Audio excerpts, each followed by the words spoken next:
नमस्कार दोस्तों, स्वागत है हमारे चैनल धार्मिक रहस्य पर। दोस्तों, आज जो हम कहानी लेकर आए हैं वो कहानी आपको मनोरंजन के साथ साथ एक सीख भी देता है। इसलिए मैं कहूंगा कि इस कहानी को पूरा जरूर सुनिएगा। एक वन में एक तपस्वी रहते थे। वे बहुत पहुंचे हुए ऋषि थे। उनका तपस्या बल बहुत ऊंचा था। रोज वह प्रातः आकर नदी में स्नान करते और नदी किनारे के एक पत्थर के ऊपर आसन जमाकर तपस्या करते थे। निकट ही उनकी कुटिया थी जहां उनकी पत्नी भी रहती थी।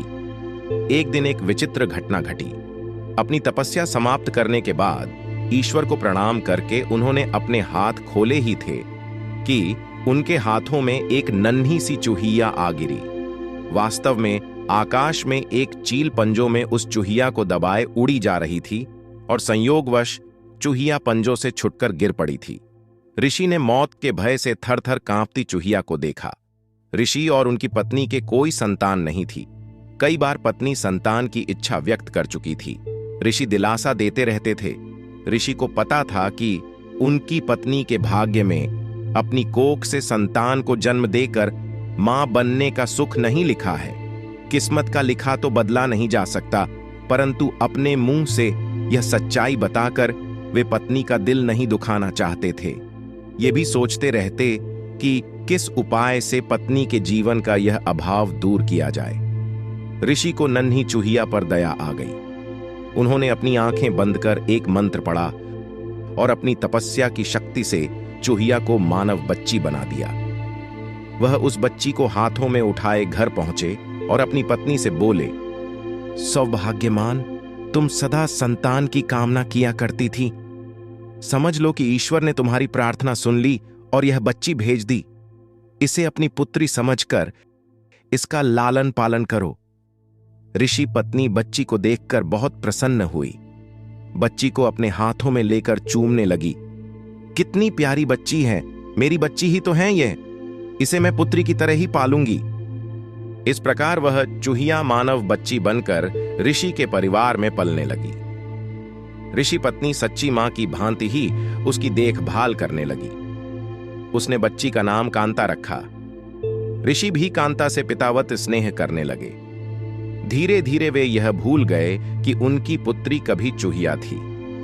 मां तो बच्ची के प्यार में खो गई। वह दिन रात उसे खिलाने और उससे खेलने में लगी रहती।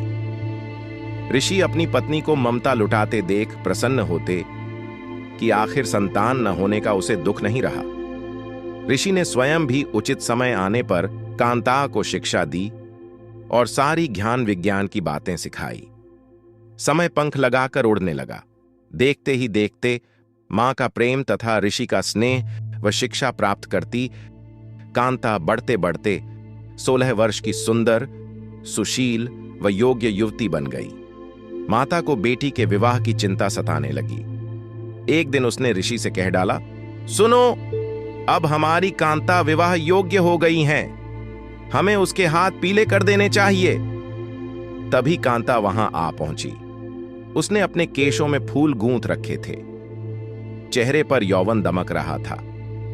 ऋषि को लगा कि उनकी पत्नी ठीक कह रही है। उन्होंने धीरे से अपनी पत्नी के कान में कहा, मैं हमारी बिटिया के लिए अच्छे से अच्छा वर ढूंढ निकालूंगा। उन्होंने अपने तपोबल से सूर्यदेव का आवाहन किया।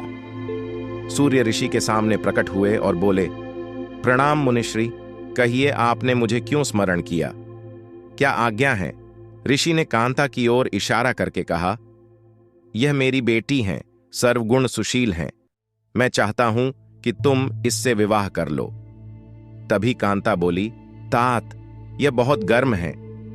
मेरी तो आंखें चुंधिया रही हैं। मैं इनसे विवाह कैसे करूं? न कभी इनके निकट जा पाऊंगी, न देख पाऊंगी। ऋषि ने कांता की पीठ थपथपाई और बोले, ठीक है, दूसरे और श्रेष्ठ वर देखते हैं। सूर्यदेव बोले, ऋषिवर, बादल मुझसे श्रेष्ठ हैं। वह मुझे भी ढक लेता है, उससे बात कीजिए। ऋषि के बुलाने पर बादल गरजते लरजते और बिजलियां चमकाते प्रकट हुए। बादल को देखते ही कांता ने विरोध किया, तात, ये तो बहुत काले रंग का है, मेरा रंग गोरा है, हमारी जोड़ी नहीं जमेगी। ऋषि ने बादल से पूछा, तुम ही बताओ कि तुमसे श्रेष्ठ कौन है। बादल ने उत्तर दिया, पवन, वह मुझे भी उड़ाकर ले जाता है, मैं तो उसी के इशारे पर चलता रहता हूं। ऋषि ने पवन का आवाहन किया। पवन देव प्रकट हुए तो ऋषि ने कांता से ही पूछा, पुत्री, तुम्हें यह वर पसंद है? कांता ने अपना सिर हिलाया, नहीं तात, यह बहुत चंचल है, एक जगह टिकेगा ही नहीं, इसके साथ गार आर हस्ती कैसे जमेगी। ऋषि की पत्नी भी बोली, हम अपनी बेटी पवन देव को नहीं देंगे, दामाद कम से कम ऐसा तो होना चाहिए जिसे हम अपनी आंख से देख सकें। ऋषि ने पवन देव से पूछा, तुम ही बताओ कि तुमसे श्रेष्ठ कौन है?